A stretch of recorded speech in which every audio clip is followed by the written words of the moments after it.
against the mass misinformation events which continue to occur on its platform. So to be perfectly... I mean, it would be super easy, rather than give in to this whole cancel culture brigade, and make them right, for Spotify to add some things, like little pauses, both at the start, the middle, and the end of the show, where it's like, the following show does not represent the broad consensus of the medical community. We actually don't know what he's about to say. We haven't listened to the episode yet, because this is live, but we're just going to say, you know, please do your own research and make sure you check out alternate sources to whatever Dr. Joe is going to be talking about at any given time.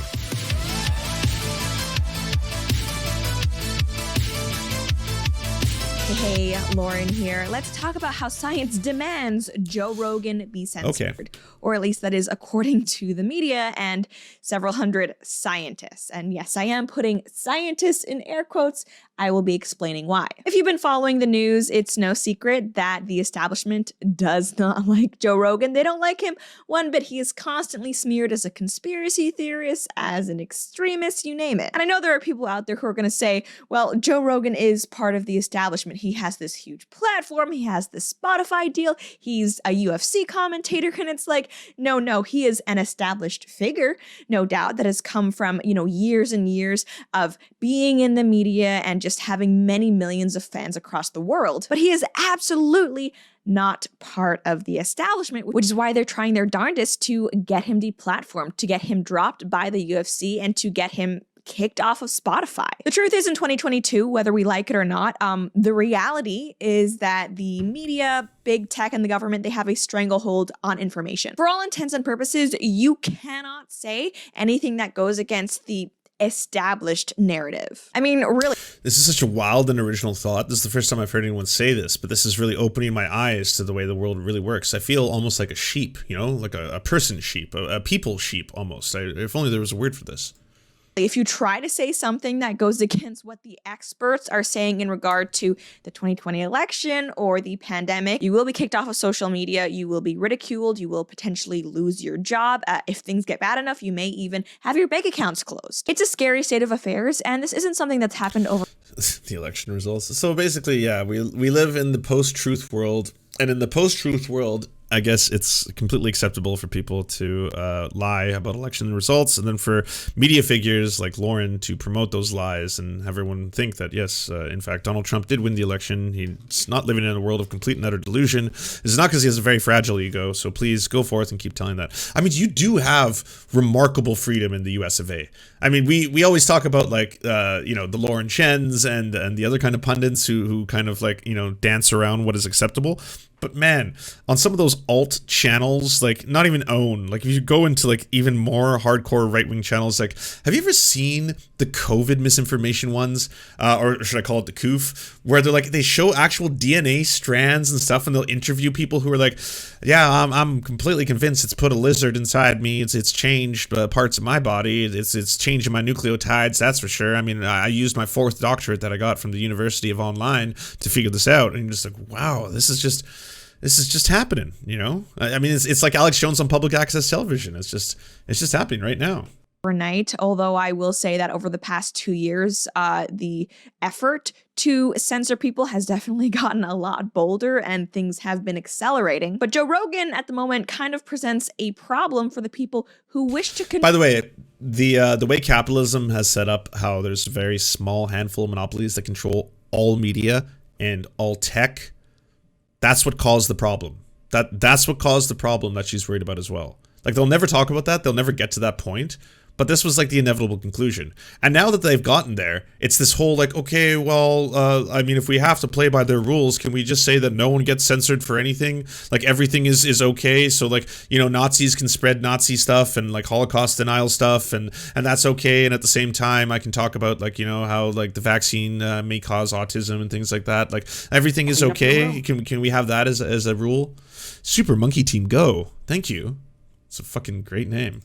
control what people can or cannot say or what people can or cannot hear. Because you see, he has this huge platform that he has built himself. A platform actually that, from what I understand, is even bigger than the audience that CNN and Fox News gets. And yet, Joe Rogan does not follow the established talking points. He is not afraid to question things like the jab, like why therapeutics aren't more widely available, like how maybe lockdowns don't actually work. And so for that, a lot of people think he...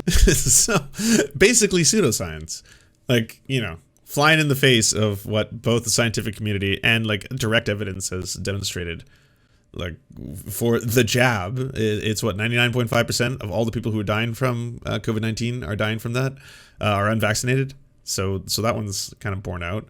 I mean, most countries that did comprehensive lockdown measures and actually followed through on them, not like whatever you want to call the United States kind of mixed bag of states' rights example was, yes, it did curb or slow down the spread, which is just what you would expect from people who are not interacting with each other and social distancing at the end of the day. Should be removed from the internet, and if he weren't so popular, trust me, they would have succeeded already. By the way, by therapeutics, if she means monoclonal antibodies, like it's very expensive. Okay, it's being provided by the government for people I think who are over a certain age and are in kind of like a certain demographic and risk group, and that's one of the reasons they're just like, why aren't these therapeutics offered to everybody? It's like they've got a vaccine that is going to cost about $20 per dose to produce, and monoclonal antibodies are what, $2,000? So there's your reason. This onslaught of attacks against Rogan have come since he interviewed Dr. Peter McCullough, and I did an entire separate video about all of that. So hold on. Super Monkey Team Go says it's from an old kids TV show, Super Robot Monkey Team Hyperforce Go. It's a great fucking name for a show. Super Robot Team Hyperforce Go. Go. If you haven't seen it yet, I recommend you check it out. But today I wanted to talk about this open letter signed by 270 scientists. Oh, look, those air quotes again. Essentially demand...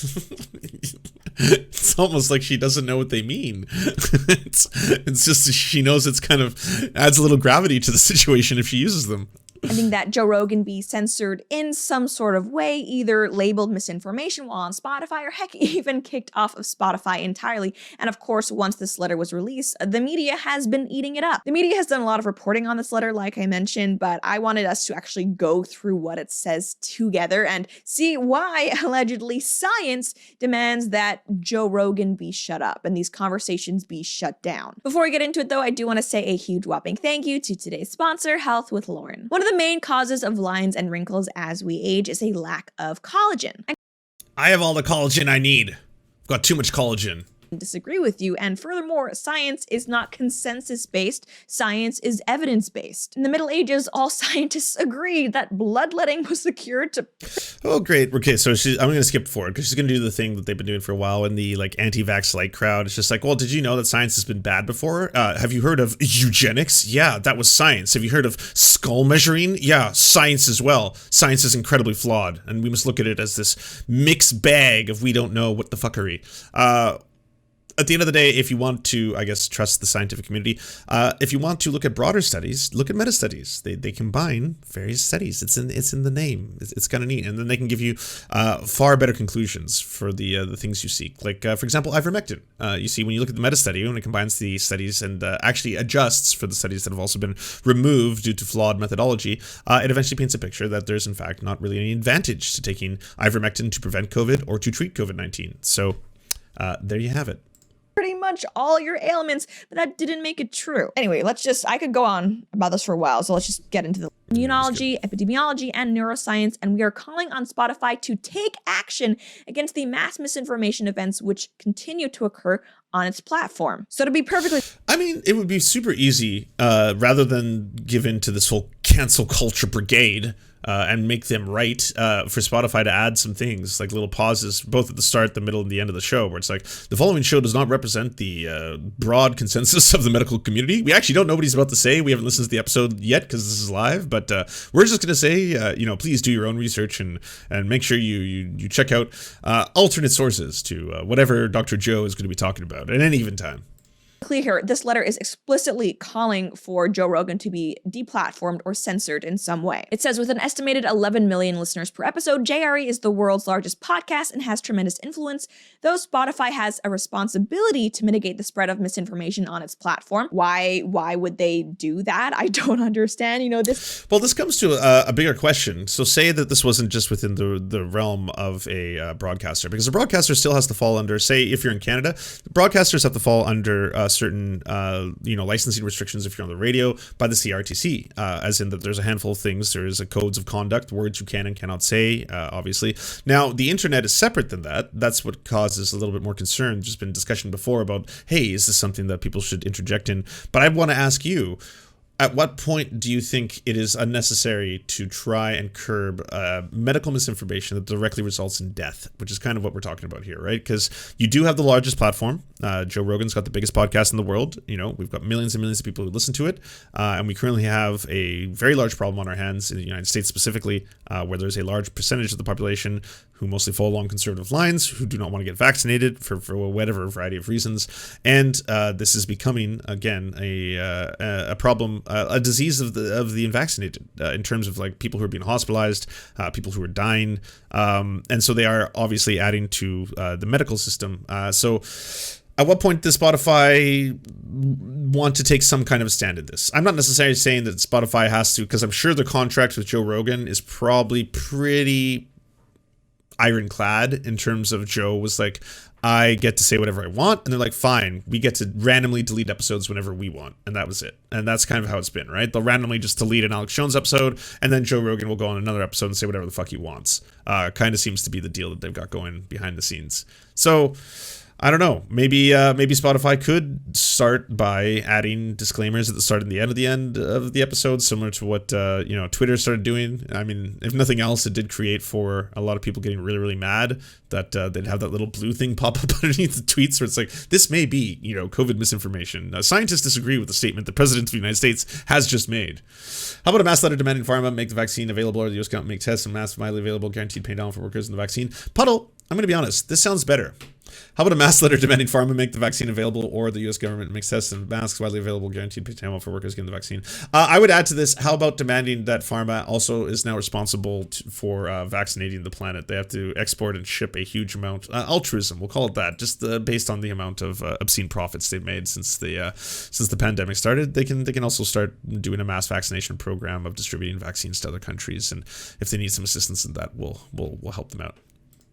Idea that platforms must also act as publishers in kind of curating what content is available on their platform. This is something new. This is something we've only really seen pop up in the last 5 years or so. And it's just interesting how quickly this narrative shift has become accepted as truth. It's like, well, obviously Spotify has a responsibility to curate the information, ensure that it's accurate before spreading it. And it's like, why? That was never the standard before Donald Trump ended up winning the election. These people are authoritarians who want to be able to control what information you see, but they're trying to argue for it by pretending to be just interested in protecting the truth. And it's like, if you really cared that much about the truth, then you wouldn't be asking for Joe Rogan to be platformed. You would be spending your time actually correcting any misinformation or falsehood. But we can see like that's not where their efforts are being directed to. And it's like, yes, in this specific letter, there is a single paragraph mentioning some specific examples where they think Rogan has spread misinformation. But what's really interesting is that the links those examples are directed to, they lead to websites like The Wrap, which is highly biased, and they accuse Joe Rogan of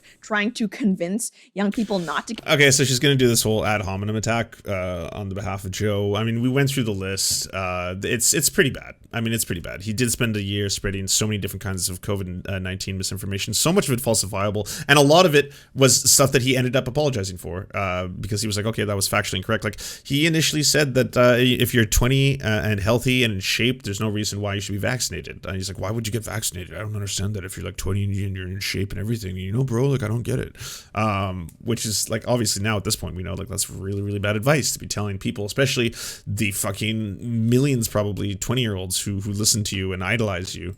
get the jab. And it's like, that's not what he said. He's simply pointing out risk-benefit analysis, which is not a conspiracy theory. So that's just them blatantly misrepresenting Joe Rogan's opinions. And then when it comes to actually linking to incorrect information he has allegedly propagated, as scientists, it's interesting that they don't really link to these peer-reviewed research papers. Instead, they link to sites like Politico and the Associated Press. They may be writing this letter as scientists, but again, so much of what they're complaining about has nothing to do with science. In fact, one of the things they mention that Joe Rogan has done on his show, which is harmful, allegedly, is that some guests have compared pandemic policies to the Holocaust. And it's like, you opposing that has nothing to do with whether you are a scientist. No, that's not true. It's he's just blatantly been spreading like pseudoscientific misinformation, which again can result in people getting seriously hurt.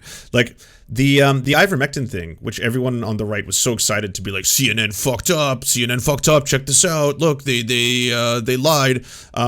No, Joe Rogan wasn't literally taking horse paste and eating horse paste and telling other people to do that. The problem is that if Joe Rogan is saying, hey, you should take ivermectin for humans, get it prescribed to you by a doctor, and doctors can't prescribe it, and the average American might not even have access to the same doctors that he does. Not to mention there are Americans who don't even have doctors, who can't afford to go see doctors. They're all terribly afraid. They're getting sick. They're getting COVID. A percentage of them were taking the ivermectin for horses because they had access to nothing else. That's the true story. That's what happened. So that's the actual danger of having a Dr. Joe Rogan or a Dr. Jimmy Dore or Dr. Glenn Greenwald promote this stuff. Scientists or not. Again, this is a question of history, of politics, of civil liberties. People being scientists does not make them moral arbiters. It doesn't make them smarter than anyone else. It doesn't make them experts in things that have nothing to do with their fields. I don't care whether scientists like this comparison or not. It's not a scientific question. And it's funny because in the closing paragraph, these scientists kind of acknowledge that, yeah, this isn't really just about science, while also once more calling to censor Joe Rogan. They close by saying this is not only a scientific or medical concern, it is a sociological issue of devastating proportions, and Spotify is responsible for allowing this activity to thrive on its platform. We, the undersigned doctors, nurses, scientists, and educators, thus call on Spotify to immediately establish a clear and public policy to moderate misinformation on its platform. None of the pushback that Rogan has gotten is about moderating misinformation, and I think there are several reasons why we can be very sure of that. There's been so much pushback for that. Like, that's been the biggest thing people have been calling for. I don't know what world she lives in. Maybe it's that same thing where like the left has been complaining about Joe Rogan for so long, and it's the libs who are now jumping on board because now that he's like, they're all like, well, he's anti-vax. This is horrible. He's spreading misinformation. We're like, oh God, just wait till you see what he's been saying about trans people for the past 2.5 years. Just wait till you see the people he's platformed, that he's talked to. It's no. Well, I'm glad you're finally caught up because he sucks. First being that major media outlets like CNN and heck, even organizations like the WHO have repeatedly been caught in falsehoods. They've said things that aren't true, and we knew they weren't true at the time. For example, like with human-to-human transmission really not being proven. It's like we knew when the WHO said that in January of 2020 that wasn't accurate. But still, you don't see all of these scientists, all of these Hey, she didn't do the in air quotes for scientists that time. On December 31st, 2021, The Joe Rogan Experience, a Spotify-exclusive podcast, uploaded a highly controversial episode featuring guest Dr. Robert Malone. I debunked Robert Malone not too long ago. That's the mRNA guy. Well, the one who single-handedly takes credit for mRNA vaccines. He's got a wild story. If you haven't watched, go watch that. It's a great video. It's well worth your time. The episode has been criticized for promoting baseless conspiracy theories, and GRE had a concerning history of broadcasting misinformation, particularly regarding COVID-19 pandemic, by allowing the propagation of false and societal harmful assertions. Spotify is enabling its hosted media to damage public trust in scientific research and sow doubt and credibility of data-driven guidance offered by medical professionals. JRE 1757 is not the only transgression to occur on the Spotify platform, but is a relevant example of the platform's failure to mitigate the damage it is causing. We are a coalition of scientists, medical professionals, professors, and science communicators spanning a wide range of fields such as microbiology, immunology, epidemiology, and neuroscience, and we're calling on Spotify to take action against the mass misinformation events which continue to occur on its platform, with an estimated 11 million listeners per episode. holy shit, JRE is the world's largest podcast and has tremendous influence. Like, that's almost, it's like, I don't know, a third or a quarter of Canada. It's 38 million people. Though Spotify has a responsibility to mitigate and spread misinformation on its platform, the company presently has no misinformation policy. Throughout the COVID-19 pandemic, Joe Rogan has repeatedly spread misleading and false claims on his podcast, provoking distrust in science and medicine. He has discouraged vaccination in young people and children, incorrectly claimed mRNA vaccines are gene therapy, promoted off-label use of ivermectin to treat COVID-19, and spread a number of unsubstantiated conspiracy theories. In episode 1757, Rogan hosted Dr. Robert Malone, who was suspended from Twitter for spreading COVID-19 misinformation, to promote numerous baseless claims, including falsehoods about COVID-19 vaccines and unfounded theory about societal leaders have hypnotized the public. Many of these statements have already been discredited. Notably, Dr. Malone is one of the 2 recent GRA guests who's compared pandemic policies to the Holocaust. These actions are not only objectionable and offensive, but are also medically and culturally dangerous. It's true. It's absolutely ridiculous. How many like right wingers have I had to push up against online who are like, this is basically, right when they marched them off to the trains. I'm like, okay, thanks, Kevin Sorbo. Yes, you having to wear a mask and show a vaccine card is the fucking final solution. That checks out. The average age of GRE listeners is 24 years old, and according to data from Washington State, unvaccinated 12 to 34-year-olds are 12 times more likely to be hospitalized with COVID than those who are fully vaccinated. Dr. Malone's interview has reached tens of millions of listeners vulnerable to predatory medical misinformation. Mass information events of this scale have extraordinarily dangerous ramifications. As scientists, we face backlash and resistance as the public grows to distrust our research and expertise. As educators and science communicators, we are tasked with repairing the public's damaging understanding of science and medicine. As physicians, we bear the arduous weight of the pandemic that has stretched our medical systems to their limits and only stands to be exacerbated by anti-vaccination sentiment. I mean, this is what I've been saying for a while. Like, I think people kind of lose touch with how bad this has been for frontline workers, for fucking healthcare workers. I mean, it's been absolutely brutal. And like, you can see it in their eyes. Like, if you have friends who are nurses, you can see how fucking many hours they've been running and how scared they are and how burnt out they are from having done this for years now. Oh God, what have I done? We all knew it would end this way. Experts calling on the WHO to be censored. You don't see them calling out Fauci for all the times he's flip-flopped on information. And furthermore, there is so much actual misinformation out there online, but we only ever hear about it being a problem when people are questioning the establishment. For example, look at all of the garbage out there about how you can be healthy at every size. That is objectively untrue. It goes against what we know due to medical science on the issue, and yes, it actually puts people's health and lives at risk. But you have not seen. By the way, they love saying this. Conservatives have been saying this over and over again, that it's like, well, sorry, I don't have to make you suffer through this, but like, conservatives have been saying this over and over again that, why doesn't anyone talk about obesity? The left refuses to talk about the obese. I mean, fat people are basically, they have so many comorbidities that it's only natural that they're going to be like a detriment on our public healthcare system when the pandemic arrives. And it's like, yes, it does increase your chances of being hospitalized. It does increase your chances of suffering from some of the worst side effects that can come from, COVID-19. And there's no question that it would be better and more healthy for people to be less obese if that was the case. But that doesn't change the fact that, again, the statistics on people dying are striking. Like, if you want to talk about that, because there is an increase, there's a monstrously huger increase if you're unvaccinated. But by like, the metrics aren't even close, and by that alone, if the rationale is that you should be talking about this because it's an issue, why do you refuse to talk about this? Be like, okay, I could talk about many things. I could talk about how, if you are a smoker, you obviously have a higher risk of catching a disease that impacts the lungs. Even if you are using vapes or whatever, I could go down that road. But like, the most striking difference between those who die and those who don't die are those who are vaccinated. So that's what you should be promoting, or talking about at least. You have not heard one instance of a body positivity or fat acceptance activists being flagged as spreading misinformation. You know why? It's because that type of misinformation actually goes with the narrative, and it doesn't challenge the control the establishment has, and it doesn't hurt Big Pharma's bottom line. In fact, I would arguably say that it helps. Shit. But anyway, this brings us to... We got Dong in the Twitch Classic chat, everybody. Dong is back, but it's not the woke Dong. It's too bad. It's too bad. No woke dong, but it was good. It was good. We had a brief donging. The dong is gone now. There's no more dong. The actual scientists who have signed this letter. And like I mentioned, even if these were like the top of the top people, this is still not really necessarily a question. They went of anti-Semitic on science. It's Ethan more when he about stated that civil fact. liberties, Oh, really? And 270 people worldwide is just not that many. But on top of that, we also have the fact that going through the list of people who have signed on, as people are starting to point out, a lot of them, frankly, just don't seem to have the authority to be speaking on things like a pandemic or a virus or the jab or, I don't know, just public health policies in general. For example, a number of the scientists who have signed on to this letter are psychologists or psychiatrists. There's also a licensed clinical social worker. Sorry, my dear. Every single time that you have promoted Jordan Peterson, every single time that you have promoted any one of the intellectual dark web, James Lindsay comes to mind, who happens to have a doctorate in a field that is not related to the topic they talk about all the time. James Lindsay loves to talk about CRT. James Lindsay has his degree in mathematics, so it's a little bit unusual that you would do this right now. Interesting that. A licensed this is more related to their field. Therapists and several science correspondents for podcasts. I'm sorry, but I don't care what Elle Michelle, licensed marriage and family therapist, says.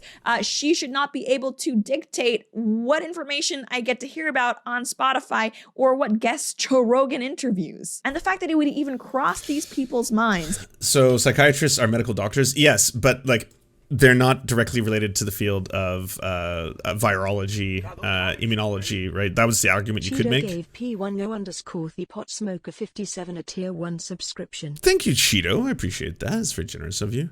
So that would be the argument. But my point there being is like, well, then every single time you platform someone who loves to be like, oh, my name is Doctor, by the way, I'm Dr. Sebastian Gorka. And it's like, oh, you have a doctorate. Yes, it's definitely credible. Please don't look into it. That this random therapist or these random nurses would have the right to tell people what they can and cannot hear. I think it speaks to the fact that for some reason, we've now elevated science and scientists to like this religious level of worship and adoration. You could have the entire field of economics, or right now we currently have just the vast majority of the field of economics saying things like, yes, taxes and regulations hurt businesses. Minimum wage laws hurt low-skilled workers, but it's still, people have no problem ignoring the experts in the field when it comes to stuff like that because they don't like what they're saying. But it's totally different for scientists now. We have to trust the science.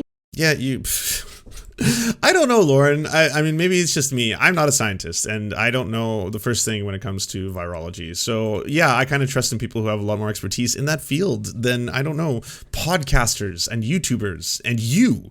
Like, I would rather listen to the broad consensus of the scientific community than anything you have to say on this.